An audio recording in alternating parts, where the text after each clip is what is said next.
CPO here, and I wanted to give my couple of weeks overview of the Seicane. Now, I just started this after the vehicle's been turned off, and it's been turned off for quite some time. So I have a setting that is set to instantly come on all the time. The important thing to note here is that both the USB drive and the internal SD card are consistently recognized, and also my Wi-Fi consistently connects. Right now I'm connected to the house so that anytime I'm in my driveway, which is where I'm at, and the vehicle's on, I'm getting Wi-Fi. So that'll be important for updating offline maps or music or things like that. I'm gonna go ahead and turn the Jeep off, leave the vehicle running. Look, I just got email come through. So that we can hear without the sound of the engine. It's a little warm, so I'm gonna probably make this pretty quick. But let me go over a little bit about what I think about the unit itself. First of all, I'm completely happy with it. I had some reservations based on feedback about poor audio quality and whether or not the sub was working. I get great sound out of this. This is a 2015 Jeep Wrangler with the Alpine sub. I don't feel like it's lacking over the factory, but then again, a lot of audiophiles will argue that the factory Alpine upgrade is pretty, mediocre in quality. I don't know.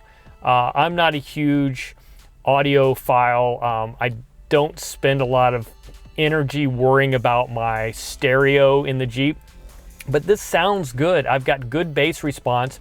Now, so far, I would say I probably get less out of the sub than I used to, but I definitely get a lot of bass out of the soundbar speakers up above my head, a lot of bass. But I'm not feeling like I'm lacking in bass. So you will hear other people who are. I don't know if it's just a matter of perspective on what you think is good versus not good. And by the way, all of this discussion is going to be a matter of perspective. What I think is fine or acceptable, other people may be like, there is no way. Good example is people have complained to me privately, or maybe publicly, I don't even know, about a hum or a buzz in the system. I have it. I'm trying to listen right now.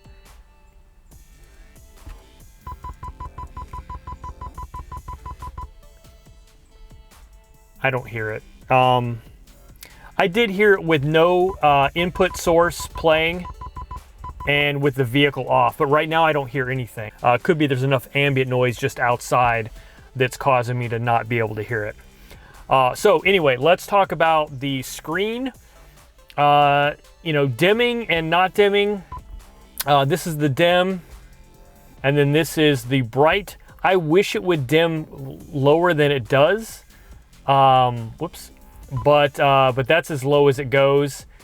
So I leave it on the brightest setting during the day, and whenever I turn on my headlights, it does drop the dim level. And it's enough. Picking a dark background, kind of like what I have here, is helpful in that regard.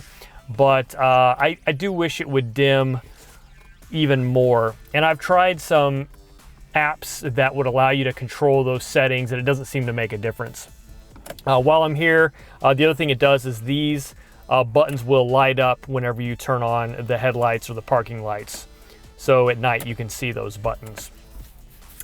The launcher I'm using right now is Nova Prime. It's a Nova launcher with the premium upgrade. It allows me to sort of set things the way I want. I custom made these icons. You're not going to be able to find these icons.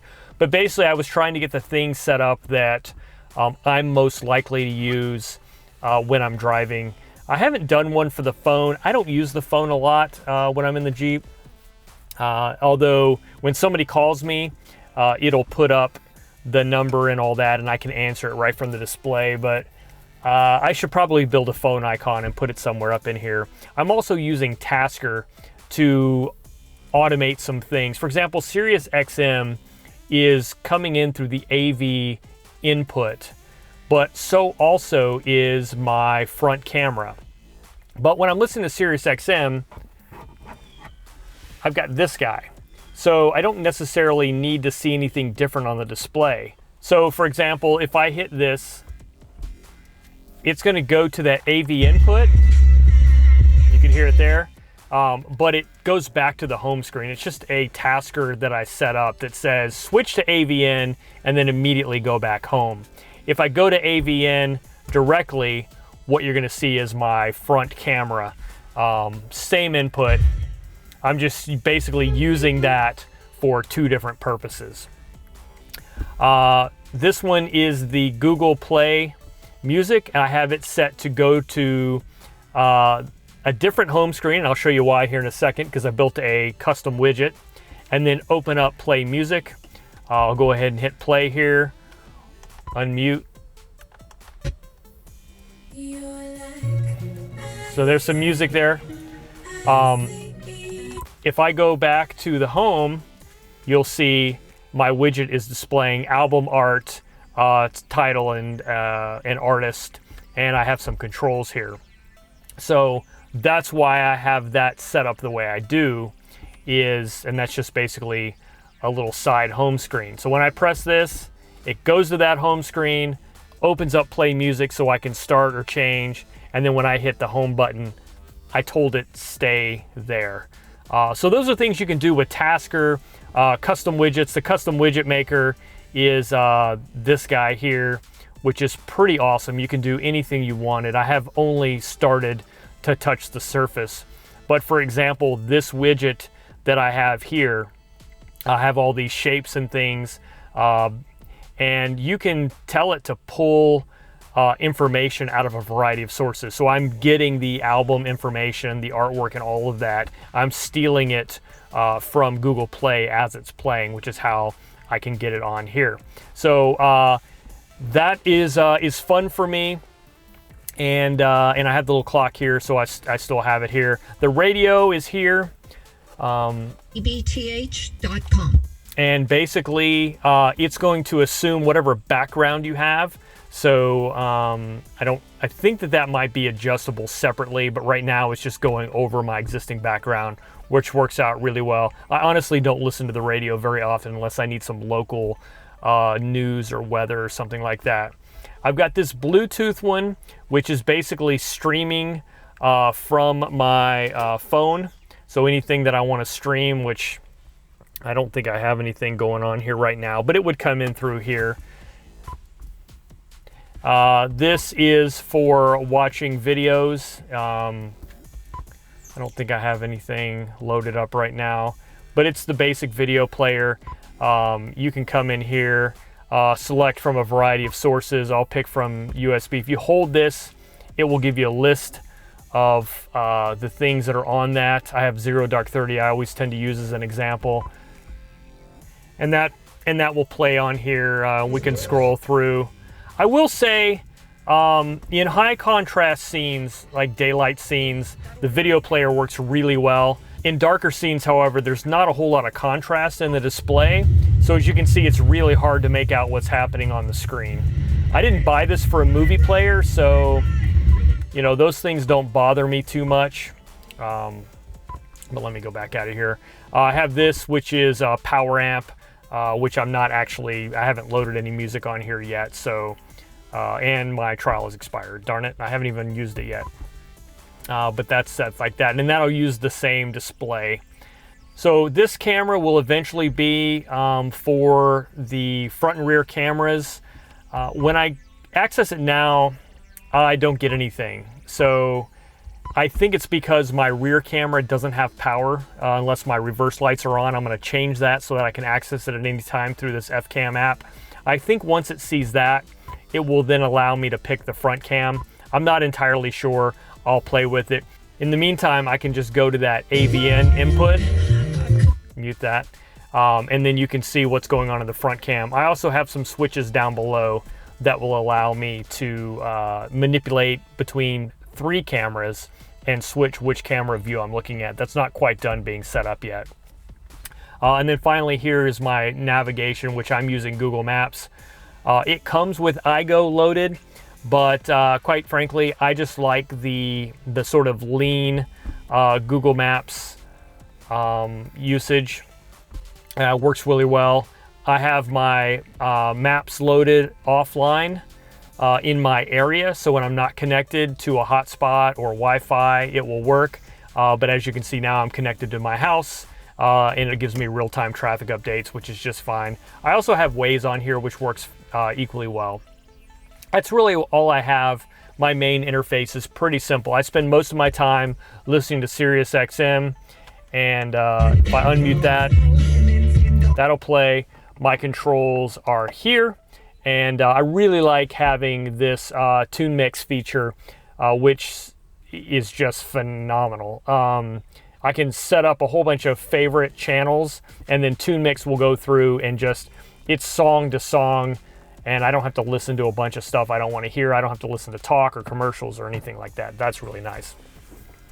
As you can see, it's plenty fast. I mean, sometimes it takes a little bit to load the first time I open up something. But overall, I'm perfectly happy with this. I know there was a question on whether or not I would have gone with the Octa-Core model. I don't think so. 2 gigs of RAM is just plenty. I've loaded up a lot of stuff and done a lot of things with you, even right here.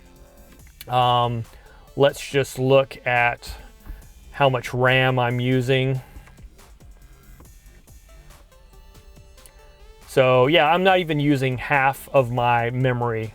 If you have a 1 gig of memory system, you're gonna be hurting. You're gonna be maxed out right now. I've got half of my available memory free, and I think that makes a huge difference on how things work. Let's pick Dashcam viewer, right? So I have a Dashcam that will allow me to connect with Wi-Fi. So one of the things that I liked about this and why I bought it is the ability to use that Wi-Fi connection and get video straight off of my Dashcam. I used to do that on my phone, but now I can do it straight on the Dashcam viewer. Connected to a smartphone, recording stops. I mean, it's not super speedy, but to be honest with you, it's no slower than, heck, you know, this is a Samsung Galaxy 7. It drives me crazy a lot. You can see here, I've got 2 different cameras, forward facing and a rear facing. So I'm able to access that through Wi-Fi. I don't use it for anything other configuration, but if I want to pull a video, then I can come in here and grab video. Say there's an accident or whatever, I'll just pick one, hopefully that's innocent. I can come in here, take a look at actual dash cam footage that has been recorded on my system. It's displaying album. Oh, and it's just me talking. That's kind of funny. Let me go back to that. I'll give you a little better idea of what we're dealing with here. An artist. Let's go back earlier. Let's take a drive here. Somewhere on my lunch break. There we go. So it doesn't play very smoothly through Wi-Fi. If I download it locally, it plays much smoother. So anyway, that's one utility, one function, and like I said, I don't have any real issues with it. I feel like I've got plenty of horsepower for what I'm looking for. From a smartphone, continuous recording starts. So one thing that I do want to talk about is how to get split screen. One of the features of the Android 7 version is the ability to have split screen. Whether you use it or not is another story. But let's say I have Maps open and I want to have that open and also say my my audio player. Let's say that I'm running, see, what do I have on here? Google Play Music. All right, so here's how this works. It works best if you have these things already. And look at all these things I have loaded, and it's still running fine. I've got Maps up, and what I'm gonna do is press and hold that same button, that will allow me now to select a second app that I want. So I'll do play music.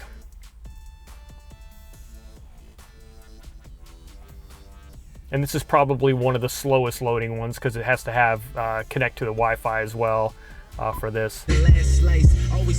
So now I've got both of these apps open side by side. So I've tried doing the adjustment thing and just subtly adjust. That doesn't seem to work really well. But if you go home, it will split them apart. And if you hit that again, it'll bring them back into play for you. So it's kind of interesting that way. But anyway, just wanted to show you that because that is one of the differentiators between Android 6 and Android 7. So, and if you've got one that you wanted to keep, you could just swipe the other one off and then you've got that one. One of my gripes is the home button and the power button here are really close. So sometimes I'll accidentally hit the power button when I'm actually trying to go home. So that takes a little bit of annoyance, but mute that. So anyway, let's see, what else do I want to talk about here? One thing I will say is don't be afraid to go in here and experiment with settings. What I found is a lot of apps are hidden from view until you enable them. So I go into the factory settings, M1, 2, 3, 4, 5, 6. And I've enabled a lot of these things. For example, DVR, if it's no, you won't see an option for DVR recording. I put iPod, radio, TV, all that stuff. I'm obviously not using TPMS. My point being is that if you want to plug in a USB webcam, for example, then you want to set this to DVR USB. And then what that's going to give you is an app that is DVR right here. That app does not exist until you go in and make a selection there. As a matter of fact, I have this Logitech USB camera that I just plugged in for fun to see if it would work. So if you're interested in using a dash-cam of any sort, you can see here, this is a straight, like, from Walmart dash cam. You can also set it to record, and I don't know how this all works because I haven't played with it, and I already have another camera for dash cam. You can tell it to record to the GPS SD card or internal flash memory. But anyway, that is a straight up, I think I just took a picture. That is a straight up dash cam. Ooh, that's a crazy picture. And that is through the DVR app, like I said, that did not exist until I enabled that function. So if you're looking for something, then try that. Unplug that. There are several other things that I noticed when I was in here in the settings. You can change the car logo. You can do a user-defined, a custom one, and then come in here and let's see.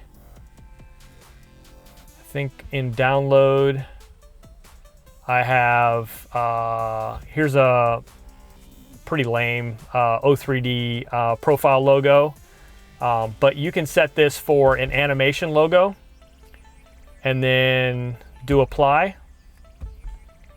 And then it'll ask you to reboot. And when you reboot, now this is gonna look ugly because it's white, but just trust me on this. If you had something with a black or transparent background, this could look pretty amazing. You can do pretty much whatever you want with this. So bad example, but just in the sake of expediency, I'll show you what I happen to have on the system. But see, it just threw that in there instead of saying whatever it did. I think before I had Jeep, and it animates it for you. Also a little bit cool. You don't have to worry about figuring that out. So I don't know what file types it takes, but I'm assuming JPEG, ping sort of stuff. Oh, one thing while that's still running, I want to point out is you don't need for the system to be booted for the reverse cam to work. That's a really nice feature because even though Android isn't loaded, I can get in and go and have access to my camera. I don't have to wait for the system to boot up, and that's a very welcome thing that I was actually really surprised to see. Loads up, you know, that's a full boot right there. And that's really not too bad. But again, I've got access to my camera. It'll take a few seconds for my audio player and all that stuff to be able to come online. What else here? I've installed a lot of apps. Some apps that say they're not compatible with this device in the App Store, I've been able to successfully sideload. Messages is one of them.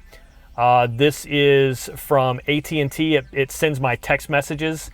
Here, I'm not going to open it because you're going to see all my text messages. When I went to the Play Store, it said not available for your device, or your device is not compatible.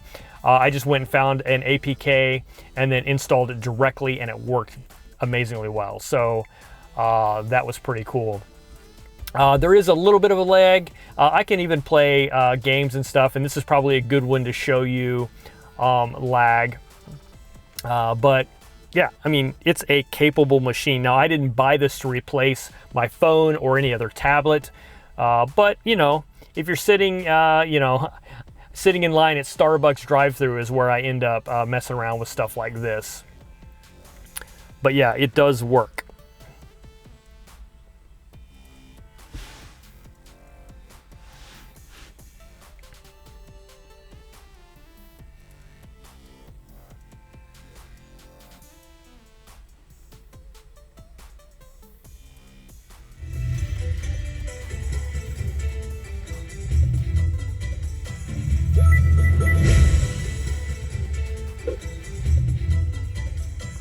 Oh.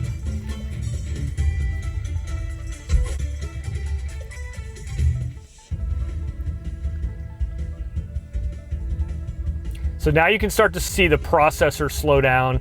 It takes a little while for these things to load. Once they get loaded, it's not too bad. But I mean, think about it. You're playing a game on your stereo.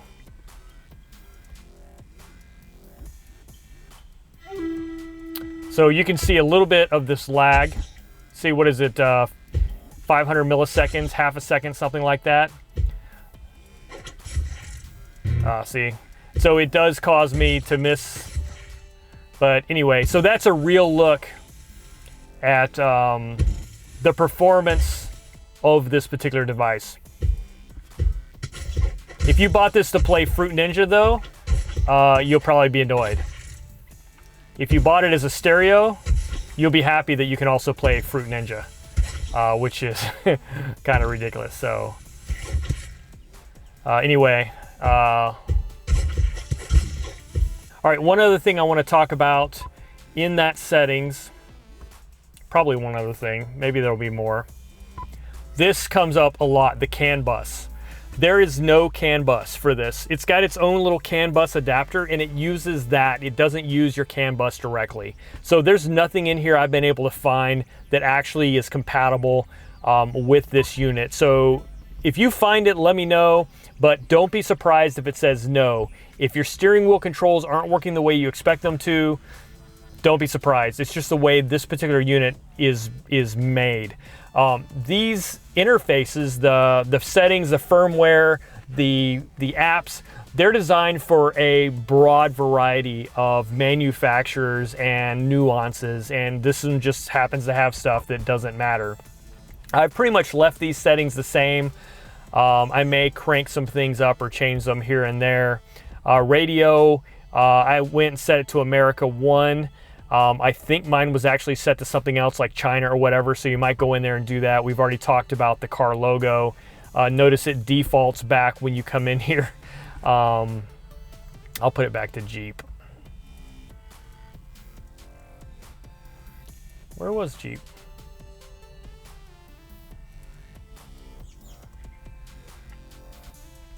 Ah, there you are. All right, apply. And then, what else? I think that's it. Key study doesn't work again with this. Different settings. Here, front camera I have turned on. I have disabled switch front camera after reverse. You might try that. Everything pretty much I've left the same. Unfortunately, amp volume, I thought maybe I could increase the volume, but it actually only has decrease, so that didn't help me very much. I'm going to exit out of here. I'm going to say cancel the reboot because I don't want to take you through that. EQ. I felt like the EQ was a little bit overpowering.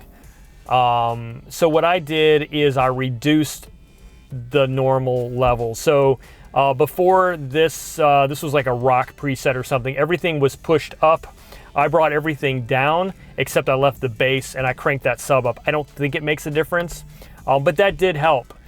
Instead of having everything like this, you know, basically I brought it all the way, the lowest one down to 0, and then played off of that, which I probably just totally messed up my sound, but because I care about you guys. And I've got my loudness on. I'm not entirely sure that makes a difference.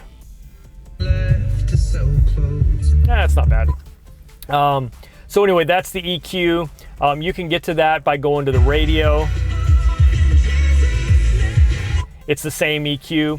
What I find though is some apps will have their own EQ settings, and you can fine tune. Google Play is one of them that will allow you to independently adjust EQ settings. Power Amp is another one. If I come in here to settings though,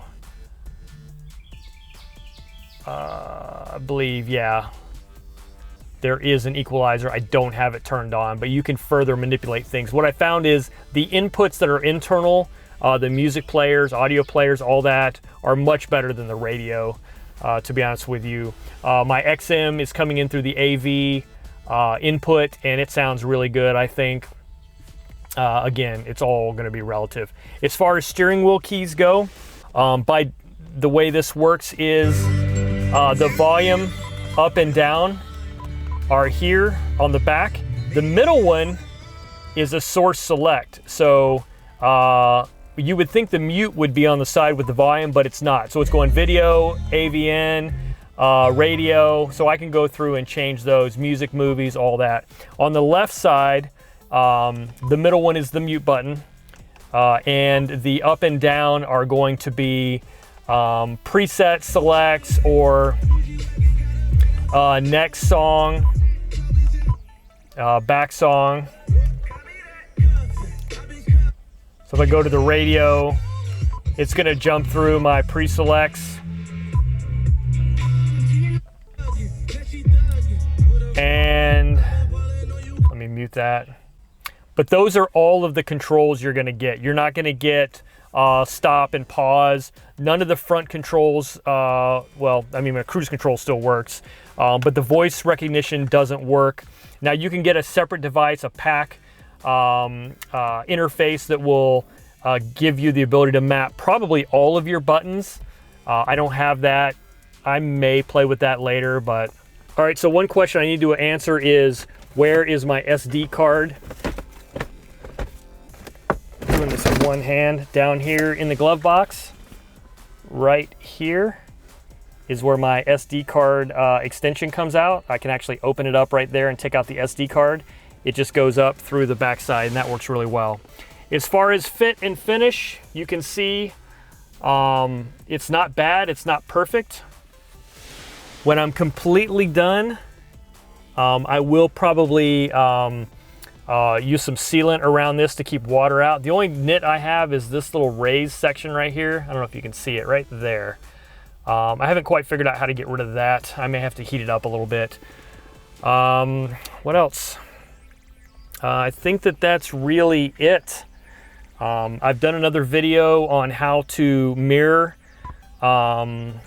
using the Easy Connected app. That can also be done. I now have an activated phone, iPhone. It's gonna work exactly the same way. I'm just gonna go in here and select that hotspot, connect to it. And then once you do that, you come in here to the phone for AirPlay mirroring, and you set this EC Mirror TD, and it will mirror your phone.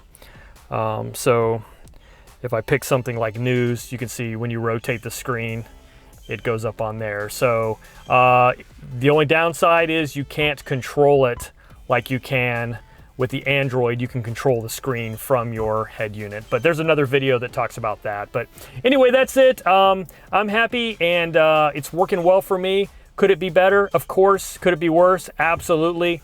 But yeah, I mean, that's where I'm at right now. I'm really enjoying the heck out of it and starting to make it my own. So if you have any questions, let me know in the comments. Thanks for watching. I'll catch you on the next one.